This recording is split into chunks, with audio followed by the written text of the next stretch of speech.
All right, whenever you're ready. Okay. Today I'm going to be talking about Colin Kaepernick and how he's been kind of humanized and circled and cornered by the media and society about him taking a knee at the national anthem. If you didn't know, he took a knee at the national anthem in the San Diego versus 49ers game and during the national anthem. So it's considered a disrespect if you don't stand or salute or whatever you're supposed to do during the national anthem.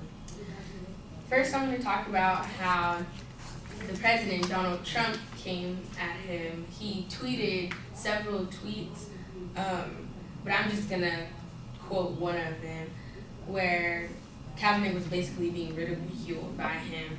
And he said, if a player wants the privilege of making millions of dollars in the NFL and other leagues, he or she should not be allowed to disrespect our great American flag or country and should stand for the national anthem.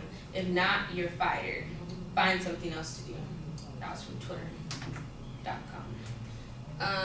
And yeah, there was way more tweets than that. He had a lot of tweets where he was going back and forth with other stars. I guess Stephen Curry did it too. He sat down, I think he wasn't standing, and then he revoked his invitation to the White House. So yeah, the president's been going back and forth with a lot of players and other people, sports people, because they won't stand or they're not standing for the national anthem. They're sitting or kneeling. But secondly, a lot of Trump's tweets, they were getting if you look at the replies, they were getting a lot of, yeah, you're right, or yeah, they shouldn't be a part of the NFL, and they don't need to, they need to just get out. He was getting a lot of positive feedback from his negative feedback about Colin Kaepernick. But lastly, because of Trump's tweets, even memes were being put out making fun of Kaepernick. So if you guys don't know what memes are, they're those little pictures, and then they'll have a little funny saying or something. I couldn't find any, so. But they are some. I saw some on Twitter, but I just didn't screenshot them, and I didn't feel like going to look for them again. So yeah, there was a lot of those ridiculing Kaepernick about why he was standing and sitting down and saying he should just go back to where he came and stuff like that. So it was really degrading him for what he did. Next, I'm going to talk about the action, his kneel, behind all the controversy. I'm going to start with a quote from Kaepernick when he's explaining the reason why he took a knee. I am not going to stand up to show pride in a flag or for a country that oppresses black people and people of color. To me, this is bigger than football. It would be selfish on my part to look the other way. There are bodies in the street and people are being paid to leave them and getting away with murder. That was from NFL.com. I have a citation, but it's NFL.com. And basically, I watched the whole interview. I only quoted a portion of it, but he was saying that he's not going to stand for something because it's kind of standing for something that's wrong, standing for an injustice. If you see people getting shot and killed in the street under the same flag we pledge allegiance to, then he was basically saying it's not right. So it's not he went the extra mile. He's saying that it's not a big deal. He said his knee wasn't a big deal, but the whole thing of the police matters and police brutalities, that's a big deal. So he's saying it's bigger than football. So he felt like it was being blown out of proportion when I watched the interview. I would have put it up here, but it was 14 minutes long, and no, I'm not going to do that. So yeah, but next, Kaepernick is saying his whole reason for kneeling was not a sign of disrespect, but a sign to inform people about the injustices being made and done in America by people of color, by police, and taking place in America. So he was just not he's saying he was not trying to disrespect or anything. He was just trying to, he knows that people will be why is he taking the knee? And then this was his rebuttal. Kaepernick feels that since the injustices are being committed under the flag, that's why he should kneel. Like, he should stand, but he should kneel. Like, he should take a stand, but he kneeled because there's wrong being done. So he doesn't feel like he should be standing for something that's wrong. But he's taking a stand, like, if you get what I'm saying, okay? Although Kaepernick has received a lot of negative feedback for his action, he still has many supporters.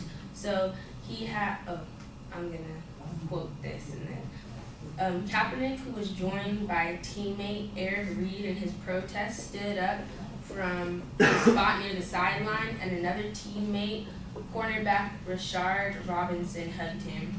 That was anon.com, 2017. And a lot of people have been upset with Kaepernick, but like, I guess a lot of the people that support Trump have been upset with Kaepernick, but a lot of the people that feel, I think this is like a two-sided thing. It's not really, you can't be, I'm with Kaepernick and then I'm not. I feel like it's two separate things. Like, no, you don't care what's being done, he needs to stand up for the national anthem, or you agree with him. And that's basically all the articles that I was reading, it was either you were with him or you're against him. So he still has a lot of people that are with him. If you go on his Instagram and Twitter page, like, he still has a lot of people that support him because they're like, you're right. But a lot of them were saying, like, a lot of them were negative, but a lot of team members were actually supporting him as well. So in conclusion, although Kaepernick has received much backlash as well as praise when he took a kneel for justice, it is ultimately up to everyone and every individual to decide for themselves whether they felt that he's right or wrong in his action. And that's all.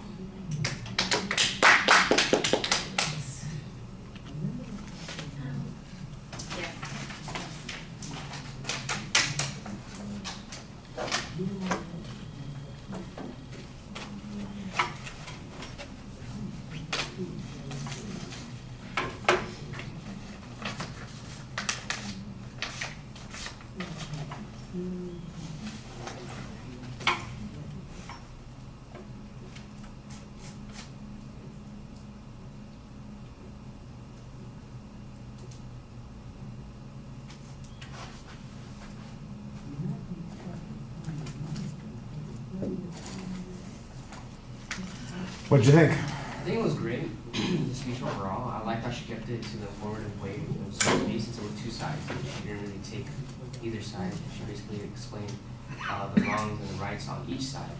I feel like she could have added more Trump's quotes or visual aid that was missing. And she could have showed us 1 or 2 minutes of the interview.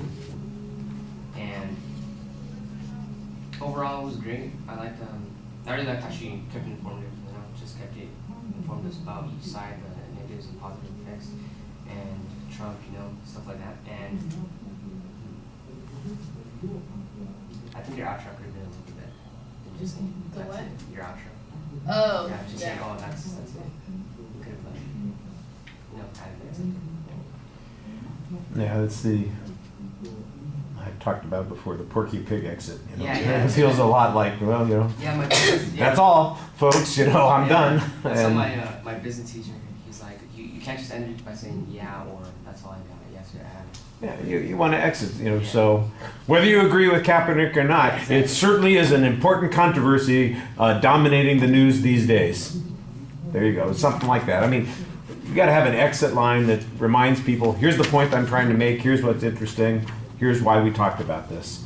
And not like, well, I guess I'm out of time. Yeah. You want to be a little bit more engaged than that.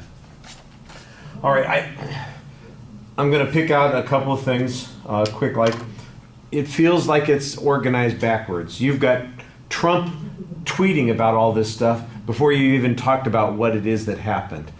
So I think it would make more sense to do it more chronological in nature and say, a year ago, Colin Kaepernick did this, and it was very controversial. And here's what he said about why he did this. And here are the events that followed. His teammates followed him. Now, you then skip ahead to, and then the Trump stuff. The Trump stuff, first of all, Trump wasn't president when all of this happened originally. So, the Trump stuff is coming later, and it really blew up when the new season of football started. And one of the things that's been controversial about this, I think you've left out of the whole argument entirely, and that is Colin Kaepernick isn't playing in the NFL anymore. His team let him go at the end of the season. Nobody's picked him up. There's been kind of a controversy about whether or not he's not getting another job in the NFL because of this protest thing, or is it just that he's not, qualified, he's not that good, people don't need him, or is it just that this becomes a distraction and the teams don't want to have that kind of distraction, and that's been kind of a big deal. But the taking a knee thing has gotten to be a bigger thing than just Kaepernick, and other people have been doing similar kinds of things. And when the new season started, those things came up, and that's when Trump blew up about all this stuff. He started commenting on it, and then it got even bigger because people are supporting him, people are opposing him, people are supporting the players, people are squawking about the players. The NFL is, got decline in viewership and all that kind of stuff. And then the question becomes, so is this really, is it having a positive effect or a negative effect? What the heck's going on? And it feels like you've got the story a little bit backwards because we're starting with the Trump stuff, which comes way after all the other stuff that happened. And it makes more sense to talk about it, I think, in the other direction. As you mentioned, and I think you're aware, you have no visual materials. And that's 25% of the grade, so basically you're getting a low score on 25% of the assignment here. And it doesn't seem like, you mentioned the memes, doesn't seem like it would have been that hard to pick 2 or 3 of them to use, or even Trump's tweet, and you could then show how many responses there were to it, or how many retweets there were, or how many thumbs up or thumbs down, or any of those kinds of things. You could look at we could have a picture of the players taking a knee on the sideline, that kind of thing. It's and Kaepernick himself, I think, has got himself in a little bit of dilemma by saying this. He doesn't mean to be disrespectful, but isn't that the very first thing he said? I'm not standing up for a flag that's under which this.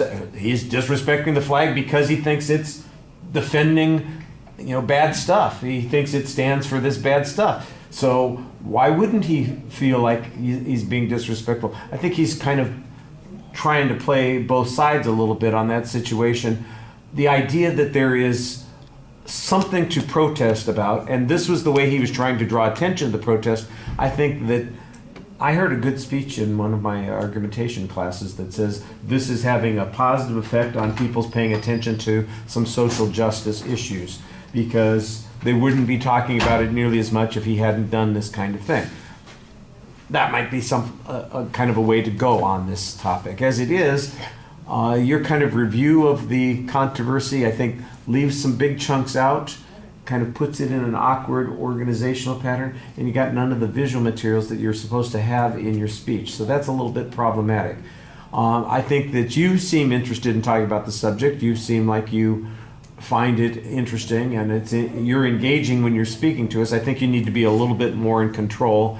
You've got that, there's a funny language thing about, he's not going to stand for this, although he's taking a knee, that kind of thing. There's a place to put a joke there, but you got to write the joke. You got to figure out the way to say it, and you just kind of hint that it's there and that we should be able to appreciate that, instead of you're coming up with something to get it across. So you need to have that. And then I'd agree with Roberto, you need to have a stronger exit than you have.